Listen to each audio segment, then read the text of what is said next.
দর্শক, শুরুতে কয়েকটি নাম বলছি, খেয়াল করে দেখুন কোনোদিন শুনেছেন কিংবা পড়েছেন কিনা। Dreamland, paradise range, home base এবং ওয়াটার টাউন। কি শুনেছেন কখনো এ নামগুলো? নাম শুনে অন্তত এটা অনুমান করতে পারার কথা যে এগুলো কোনো স্থানের নাম, মানুষের নয়। তাহলে এটা কোনো জায়গা? প্রিয় দর্শক, আজকের এই ভিডিওতে তেমনি এক রহস্য ঘেরা জায়গার ইতিকথা বিশ্লেষণ করব।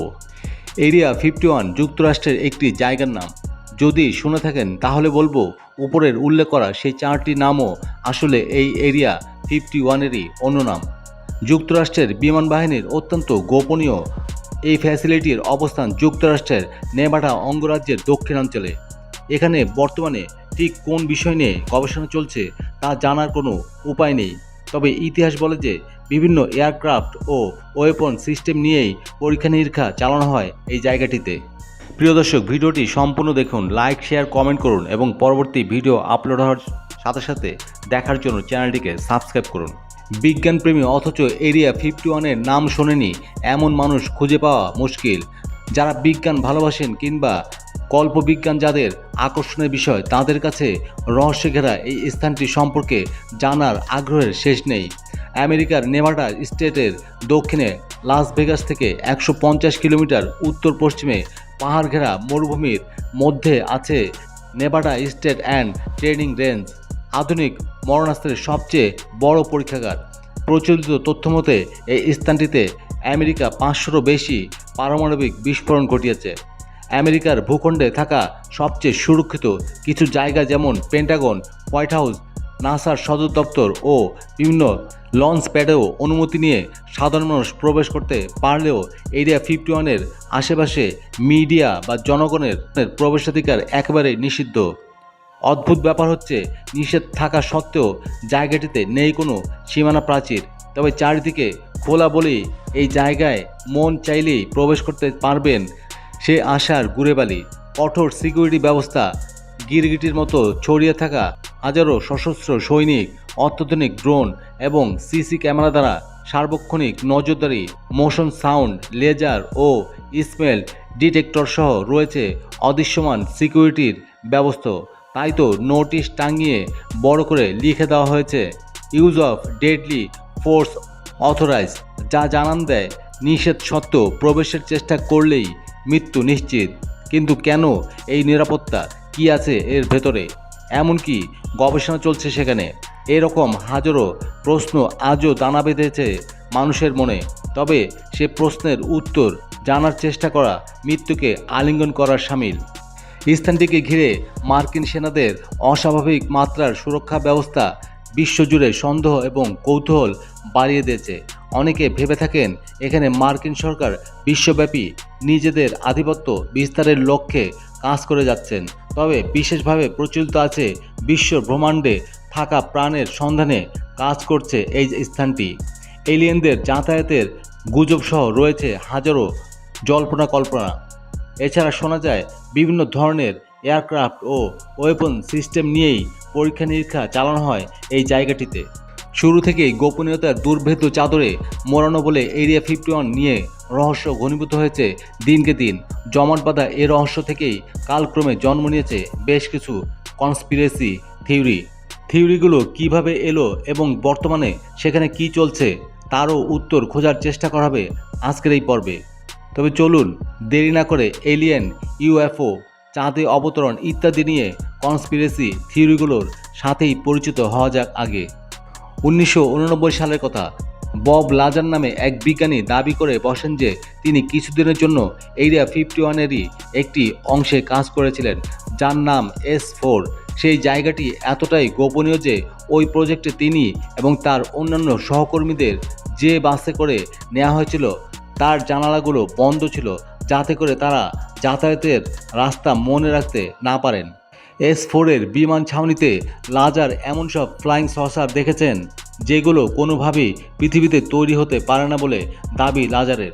সেগুলোর শক্তি সরবরাহ করা হচ্ছিল অ্যান্টিম্যাটার রিঅ্যাক্টরের মাধ্যমে। জ্বালানি হিসেবে ব্যবহৃত হচ্ছিল লালচে কমলা বর্ণের একটি পদার্থ যার নাম এলিমেন্ট 115। সসারটি এতটাই শক্তিশালী গ্র্যাভিটি ওয়েভ তৈরি করছিল যে সেটার উদ্দেশ্যে কোনো গল্ফ বল ছুঁড়ে মারলে সেটাও ফিরে আসছিল।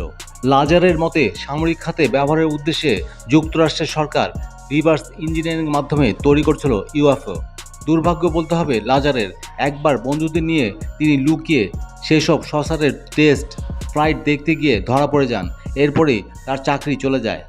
ইউএফওর কথা যখন এসেছে তখন অবধারিতভাবেই আরেকটি যে সত্তার কথা আসে তা হলো এলিয়েন, অর্থাৎ ভিন গ্রহের প্রাণী। আর এই ভিন গ্রহের প্রাণীদের নাকি জেলখানার আসামির মতোই জিজ্ঞাসাবাদ করা হয় এরিয়া 51-এ। এমনটাই দাবি করেছেন ওই ইউএফও তথ্যের প্রবক্তা বব লাজার। একবার যখন তিনি S4-এর একটি হলওয়ে ধরে যাচ্ছিলেন তখন পাশের একটি ঘরের ছোট জানালা দিয়ে সামান্য সময়ের জন্য উঁকি দেন তিনি। তখন ঘরের ভেতরে ছোট ধূসর বর্ণের একটি প্রাণীকে সাদা কোট পরিহিত দুজন মানুষের মাঝে দাঁড়িয়ে থাকতে দেখেছেন তিনি। পরে অবশ্য তার পেছনে থাকা প্রহরীর ঝাড়ি খেয়ে বেচারা সেখান থেকে সরে যেতে বাধ্য হন। 1997 সালে এমন দাবি করেছিলেন ভিক্টর নামের আরেক ব্যক্তি। তিনি এরিয়া 51-এ চাকরি করেন বলে দাবি করেছিলেন। তিনিও এলিয়েনদের জিজ্ঞাসাবাদের ব্যাপারটি দেখেছিলেন বলে জানান। এমনকি তিনি একটি ঝাপসা ভিডিও করেছিলেন যেখানে দেখা যায় যে যুক্তরাষ্ট্রের সামরিক বাহিনীর হাতে গুলি খাওয়া এক বহির্জাগতিক পাইলটের সাথে টেলিপ্যাথির মাধ্যমে যোগাযোগের চেষ্টা চালাচ্ছে এরিয়া 51-এর একজন অফিসার। চাঁদে অবতরণ নিয়ে মানুষের মনে যে সন্দেহ তাকে দৃঢ় করতে কাজ করে এই স্থানটি। অনেকে মনে করেন এরিয়া 51-এ শুটিং করে নীল আর্মস্ট্রং ও বাজ অলড্রিনের চাঁদে অবতরণের দৃশ্য ধারণ করা হয়েছিল। এজন্য অ্যাপোলো 11 জনগণের দৃষ্টিসীমার বাইরে চলে যাওয়ার পরই গোপন একটি মিলিটারি এয়ারক্রাফটে করে ক্রুদের নিয়ে যাওয়া হয়েছিল পূর্ব প্রস্তুত একটি মুভি স্টেজে। এর কিছুদিন পরে সেখানে স্থাপন করা সব ক্যামেরার সামনেই অভিনয় করেন নীল আর্মস্ট্রং এবং বাজ অলড্রিন। এরপর সেই ভিডিওটি বিশ্বজুড়ে প্রচারের ব্যবস্থা করা হয় নাসার পক্ষ থেকে। কনস্পিরেসি থিওরিস্টদের কল্পনার দৌড়ের গতি যে এক্ষেত্রে হুসেন বোল্টকেও হার মানিয়েছিল তা বোধহয় না বললেও চলে। এরিয়া 51-এ যে আসলে কি আছে সেই সম্পর্কে জনগণের ধারণা বেশ কম। এই কম ধারণা থেকেই পরবর্তীতে জন্ম নিয়েছে নানা কল্পনার শাখা প্রশাখা। এই যেমন মাটির তলার বাংকারটির কথা বলা যায়। কোনো কনস্পিরেসি থিওরিস্টদের মতে এরিয়া 51-এ মাটির নিচে বিশাল বাংকার গড়ে তুলেছে যুক্তরাষ্ট্র সরকার। আর সেখানেও রয়েছে প্রযুক্তির অত্যাধুনিক আশীর্বাদপুষ্ট বিমানের আনাগোনা। সেই বিমানগুলোকে সেখানে লুকিয়ে রাখা হয় যাতে করে স্যাটেলাইটের মাধ্যমেও সেগুলোর কোনো হদিস কেউ না পায়। কারো মতে সেই বাংকারগুলো 40 তলা ভবনের সমান উঁচু। আবারও বব লাজারের শরণাপন্ন হওয়া লাগে বাংকারের কথায়। তার মতে এলিয়েনদের সেই স্পেস ক্রাফটগুলো লুকিয়ে রাখা হয় পাহাড়ের নিচে।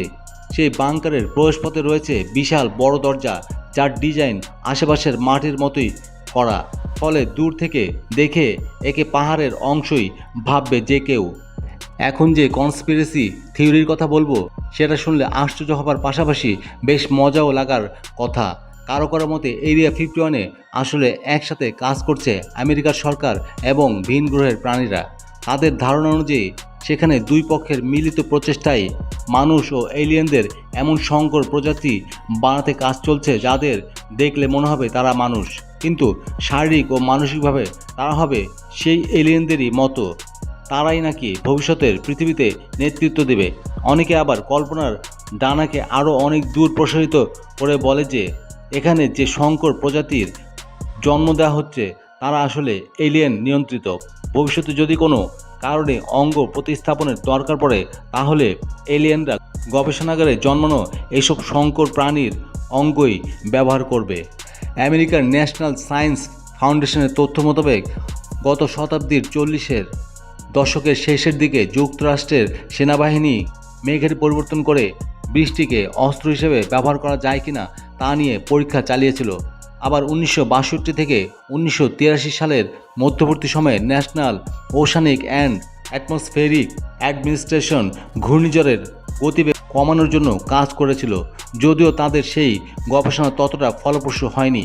এ থেকেই অনেকে ধারণা করে থাকে যে আবহাওয়ার পরিবর্তন ঘটানোর জন্য এমন বিভিন্ন পরীক্ষাও চলে এরিয়া 51-এ। ম্যাজেস্টিক 12 নামে একটি সুপরিচিত টার্ম রয়েছে আমেরিকার হাতে, যা দিয়ে আমেরিকার একটি গোপন দলকে বোঝায়। বিভিন্ন বিজ্ঞানী ও সামরিক বাহিনীর সদস্যদের সমন্বয়ে গঠিত সেই দলটি নাকি গত 6 দশক ধরে নিরলস পরিশ্রম করে যাচ্ছে এমন একটি ব্যবস্থা করার জন্য, যাতে আমাদের এই ধরনীটি একসাথে মানুষ এবং অভিজাত এলিয়েনরা পরিচালনা করতে পারবে। ম্যাজেস্টিক 12 নাকি ইতিমধ্যেই এলিয়েনদের সাথে যোগাযোগ করতে সক্ষম হয়েছে। 1947 সালে সূত্রপাত হওয়া এই প্রজেক্টের মাধ্যমে এলিয়েনদের বিভিন্ন প্রযুক্তি যুক্তরাষ্ট্রের হাতে এসেছে বলে দাবি কনস্পিরেসি থিওরিস্টদের। বিনিময়ে এলিয়েনরা পেয়েছিল বিভিন্ন পশু পাখি, এমনকি মানুষের উপর বৈজ্ঞানিক পরীক্ষা চালানোর অধিকার। মাঝে মাঝে আমাদের ইচ্ছা করে অতীতে ফিরে গিয়ে নিজের ছোটবেলার সেই সত্তাটাকে একবার দেখে আসতে, কৈশোরের রঙিন সময়গুলোকে ফিরে পেতে, কিংবা জীবনে নেওয়া ভুল সিদ্ধান্তগুলো অতীতে গিয়ে কোনোভাবে পাল্টে দিতে। এছাড়াও অতীতের বিখ্যাত ব্যক্তিবর্গের সাথে সামনাসামনি দেখা করতে কিংবা অতীতের বিখ্যাত কোনো ঘটনার প্রত্যক্ষদর্শী হতেও ইচ্ছা করে কারো কারো। শুধু অতীতের কথাই বা বলছি কেন, বর্তমান নিয়ে খুব দুশ্চিন্তায় থাকা মানুষগুলো মাঝে মাঝে জানতে চায় তাদের ভবিষ্যতে কী আছে তা জানতে। এসবই সম্ভবত যদি সময় পরিভ্রমণ নামক বিষয়টি সম্ভবত। এবার আসা যাক টেলিপোর্টেশনের কথায়। সায়েন্স ফিকশন গল্প ও সিনেমার পাগলেরা এই বিষয়টির সাথে পরিচিত অনেক আগে থেকেই। মুহূর্তের মাঝেই এক জায়গা থেকে আরেক জায়গায় চলে যেতে পারার বিষয়টিকে সাধারণত বলা হয় টেলিপোর্টেশন। এর মাধ্যমে পদার্থ ও শক্তি উভয়েরই স্থানান্তর সম্ভব বলে মনে করা হয়। মানব কল্পনার এই বিষয় দুটো নিয়ে এরিয়া 51-এ কাজ চলছে বলে মনে করেন অনেকে। এতটুকু জানার পর যে কারোই মনে প্রশ্ন জাগবে যে এত কনস্পিরেসি থিওরি যে জায়গাকে ঘিরে, সেখানে আসলে হয়টা কি, আর এত রহস্য জন্মালই বা কীভাবে? এমন প্রশ্ন আসাটাই খুবই স্বাভাবিক। এখন তাহলে এই দুটো প্রশ্নের উত্তরই খোঁজা যাক। শুরু করছি প্রথম প্রশ্নটি দিয়ে। এজন্য আমাদের চলে যেতে হবে দ্বিতীয় বিশ্বযুদ্ধের পরবর্তী সময়টাতে। তখনকার সোভিয়েত ইউনিয়নের মতিগতি, তারা কী নিয়ে গবেষণা করছে, তারা কোনো আকস্মিক হামলা করে বসবে কিনা ইত্যাদি নানাবিধ বিষয় নিয়ে বেশ উত্তপ্ত ছিল যুক্তরাষ্ট্রের রাজনীতিবিদদের মস্তিষ্ক।